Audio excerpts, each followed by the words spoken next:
Original এটাই original চাঁদপুরের মেঘনার মাছ, এটাই মাছ ভালো, অর্থাৎ দাম আজকে একটু বেশি। এখন যেভাবে ইলিশ মাছের দাম সব ফ্যামিলি খাইতে পারবে না, অনেক দাম।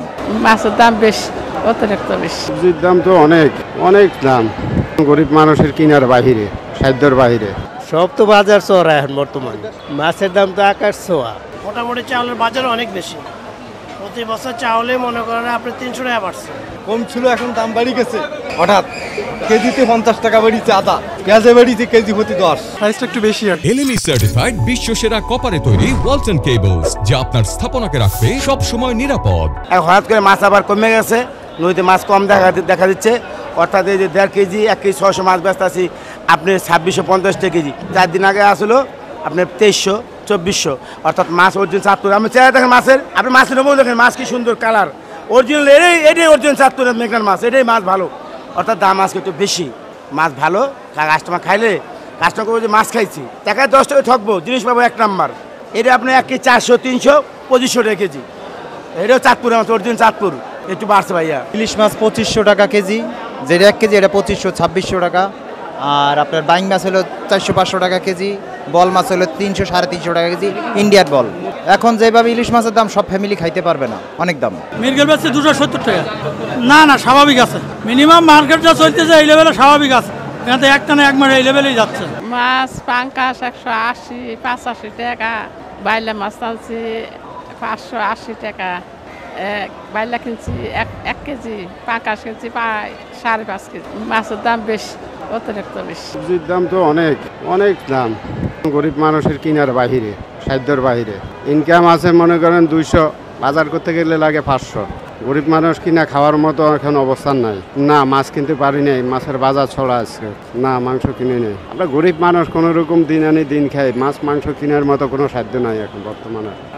চাউল তো মনে করেন নিম্ন স্তরে 60 টাকার নিচে কোনো চাল নেই। মোটা চাল খাইতে গেলে 60 টাকা। আপনার ইনকাম হিসাবে যারা মনে করেন দরিদ্র লোক, দিন আনি দিন খায়, গরিব মানুষ কুলিগিরি করে, মিন্তিগিরি করে, রিক্সা চালায়, এরা খাওয়ার মতো কোনো অবস্থান নাই। কামাই করে দৈনিক ধরেন 500, খরচ আছে 800-900, কোনো রকম দিন আনি দিন খাইতে কষ্ট হয়ে যায়। যেখানে খাইবে মনে করেন 3 বেলা, সেখানে 2 বেলা খাইতে হিমশিম খাওয়া যায়, এই অবস্থায় আছে। এখন সরকার তো না, যে সরকার আছে এই সরকার তো অস্থায়ী সরকার।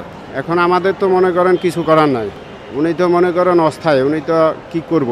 যদি দলীয় কোনো সরকার আসতো তাইলে যদি জনগণের জন্য কিছু করতো, সেটা হলো এক হিসাব। মানে উনি তো চেষ্টা করতেছে ওনার মনে করেন সাধ্যের বাহিরে, কারণ উনি তো অস্থায়ী। উনি যদি স্থায়ী হইতো তাইলে আমাদের জন্য কিছু করতে পারতো, এইটাই আমাদের আশা বা কামনা। এছাড়া তো আমাদের গরিব মানুষের আর কিছু করার নাই। সব তো বাজার চড়া এখন বর্তমানে। জালি কিনলাম, বেগুন কিনলাম, মাছ কিনতেছি, মাছের দাম তো আকাশ ছোঁয়া, মাছ তো ধরা ছোঁয়ার বাইরে এখন। ইন্ডিয়ানটা ভাই 200 টাকা, আপনার দেশিটা আছে 160 টাকা। গত সপ্তাহ চেয়ে কম আছে ভাই, গত সপ্তাহে মনে করেন 240 টাকা 300 টাকা পর্যন্ত ছিল, এই সপ্তাহে একটু কম আছে। আপনার 28 হলে আপনি 58 থেকে 60 টাকা, আর মিনিকেট ভালোটা আপনি 78 থেকে 82 টাকা, নাজির চাল আছে আপনি 75 থেকে 90 টাকা পর্যন্ত, কলাই চাল আছে 100 থেকে 120 টাকা। মোটামুটি চাউলের বাজার অনেক বেশি, প্রতি বছর চাউলে মনে করেন আপনি 300 টাকা বাড়ছে, যেখানে কমার কথা সেখানে উল্টে বাড়ছে। সিজন চলে ভরপুর সিজন, কিন্তু এত ফসল হয়েছে আবার তারপর দাম বেশি। এগুলি কর্পোরেট কোম্পানিগুলির কারণে বাজারটা নিয়ন্ত্রণে ছিল না। কর্পোরেট কোম্পানি যখন বাজারে আসে তখন থেকে চালের দামটা বৃদ্ধি, আগে চালের দাম এরকম ছিল না। ওনারা 1 বছর ধান কিনে মজুত করে রেখে ওনাদের হাতে বাজারটা নিয়ন্ত্রণে নিয়ে যায়, ওনারা ইচ্ছে মতন কমায়, ইচ্ছে মতন বাড়ায়। সোনালি 310 হইতে 20 টাকা, আর ব্রয়লার 160 হইতে 65 টাকা, লেয়ার মুরগি 300 টাকা। এই 5-10 টাকা বাড়ে কমে এর মাঝে আছে। বাড়ছে ওই লেয়ার মুরগিটা আর সোনালি মুরগিটা। পেঁয়াজ 70 টাকা কেজি, 340 টাকা ভাল্লা। কম ছিল, এখন দাম বাড়ি গেছে। বৃষ্টি বাদলে সব তোলাই গেছে, পেঁয়াজের দাম বাড়তি, কেজি প্রতি 10 টাকা বাড়িছে পেঁয়াজে। আর রসুনের দাম ঠিক আছে, রসুনের দাম, আলুর দাম কমছে, আর পেঁয়াজের দাম, আদার দাম বেড়ে গেছে হঠাৎ। কেজিতে 50 টাকা বেড়েছে আদা, পেঁয়াজে বেড়েছে কেজি প্রতি 10। 60 টাকা বেচছে, এই ফেজান বেচতে 70 টাকা, মানুষ খায় না। প্রাইসটা একটু বেশি আর কি। যেমন আছে আমি মুরগি কিনলাম, রসুন কিনলাম, তারপর হচ্ছে এই হলুদ মরিচগুলো কিনলাম আর কি, চাল কিনলাম আর কি, তো দামগুলো অনেকটাই বেশি।